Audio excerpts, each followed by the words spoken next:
yes, we're actually going to do something on the mill. We're going to drill, but it's a drill slash mill, so that's what we're going to use it for.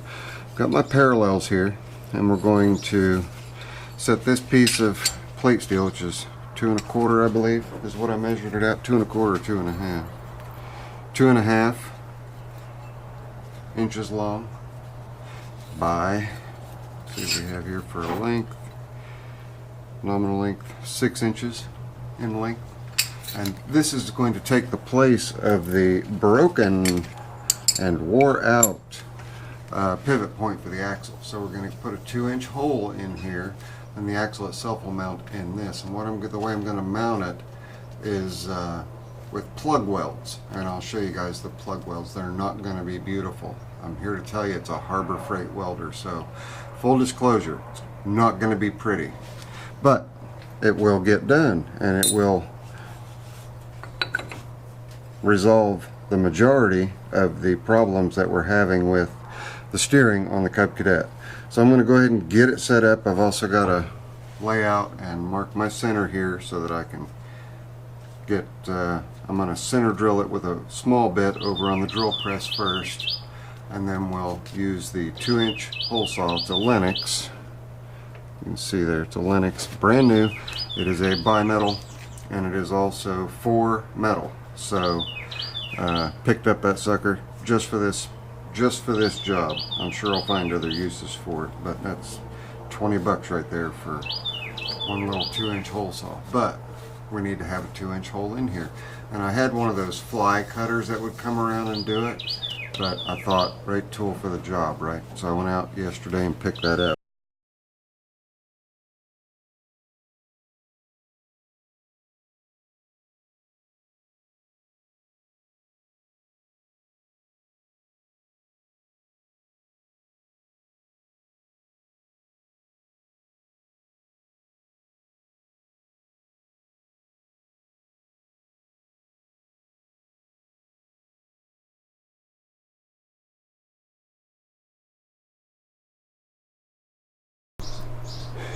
I haven't cleaned it up yet, but I just wanted to show you guys on the axle itself. That's what the axle is going to ride on now, and fits on there with very little play. And this piece is going to be plug welded to the back side, So what I still have to do is, the tractor or the mower itself did the work of getting rid of half of that flange. Well, I'm going to cut the rest of it out. Then I'm going to clamp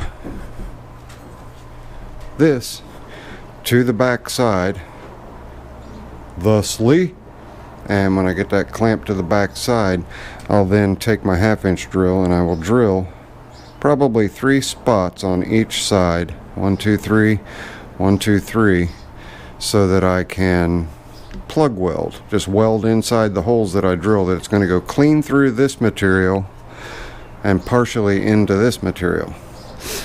And by plug welding, I'm just going to fill each of those drilled holes with weld. Then I'll come back with the grinder, because I don't claim to be a welder, but I'm a really good grinder. So that's what I'm going to do. So I'm going to cut this off, what's left of the flange.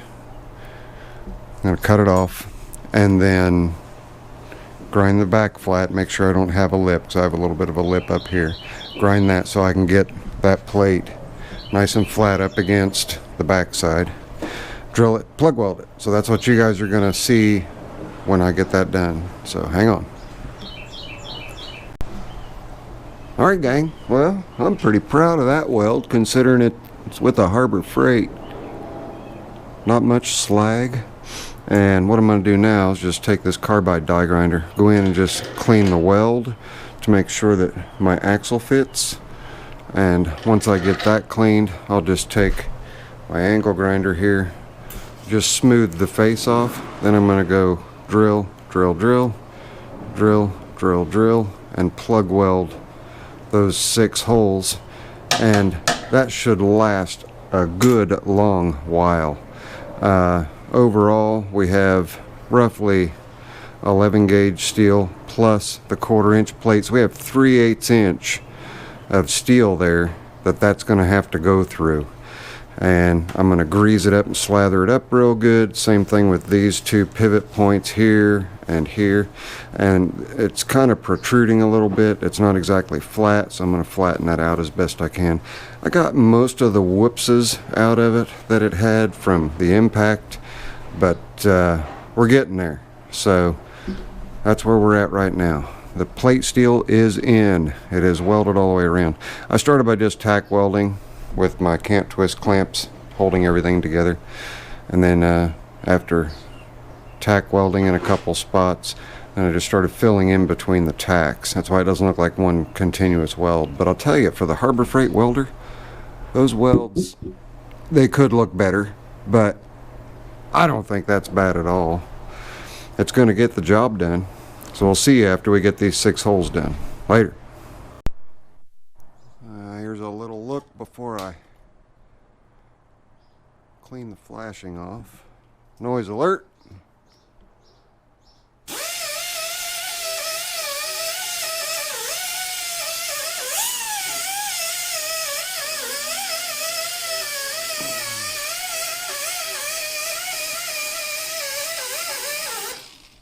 Well, I can see I've got to hit that one again, and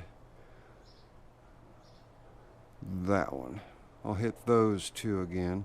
Then I'll just grind everything nice and flush, and I'll take my die grinder right there, clean the inside out by fitting the axle, and at that point we are ready to put this thing back together after I shoot a little bit of black paint across that to protect it.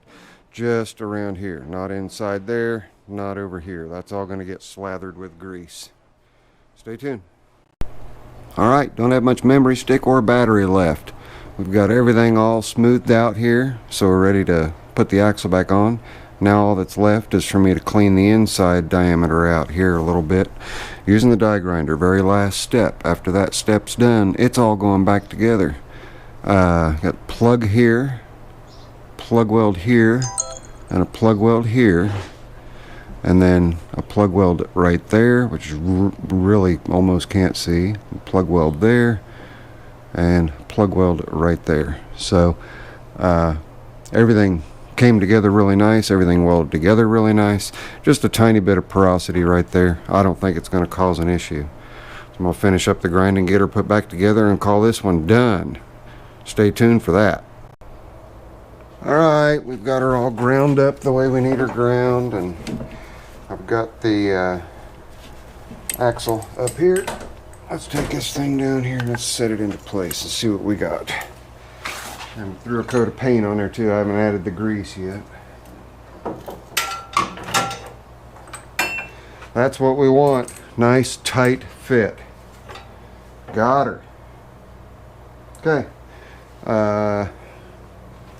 And then this piece here will just come up, slide on, and bolt into place, and then our axle is back where it needs to be with a couple of bolts. So we did it. Took some doing. And we'll finish up by,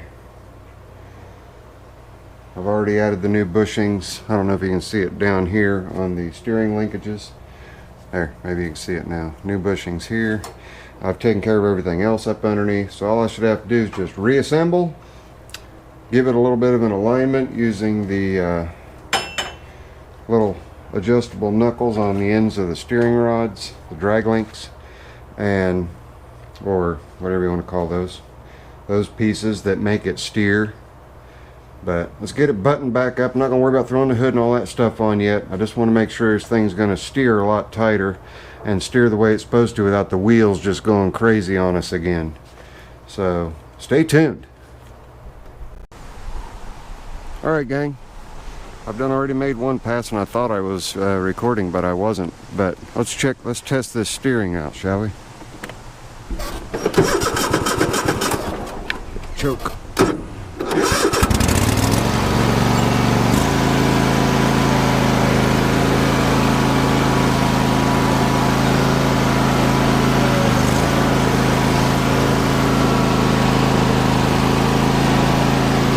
biggest problem is backing up. The tires were hanging up.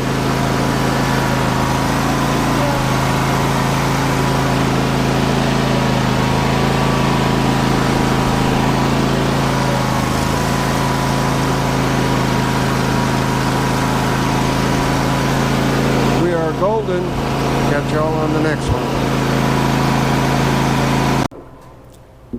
Alright gang, before my battery dies, you remember how much play was in the front end, right?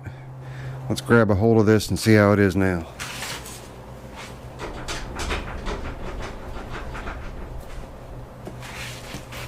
No play. No play. We got her. I just took it out and mowed with it for a while. Steers forward and backward. The tires don't catch anywhere anymore. Nothing. It's all golden. So glad that this job is done. I'm sure you guys are too. I don't know how many parts it's going to be, but I've done shot all of it on one memory card. So we'll see. And I've got 14% battery left. If you guys like this, you can subscribe right down there. Over here is a video, and over here is a video. I promise you guys I'll see you on the next one. Later. I'm out of here.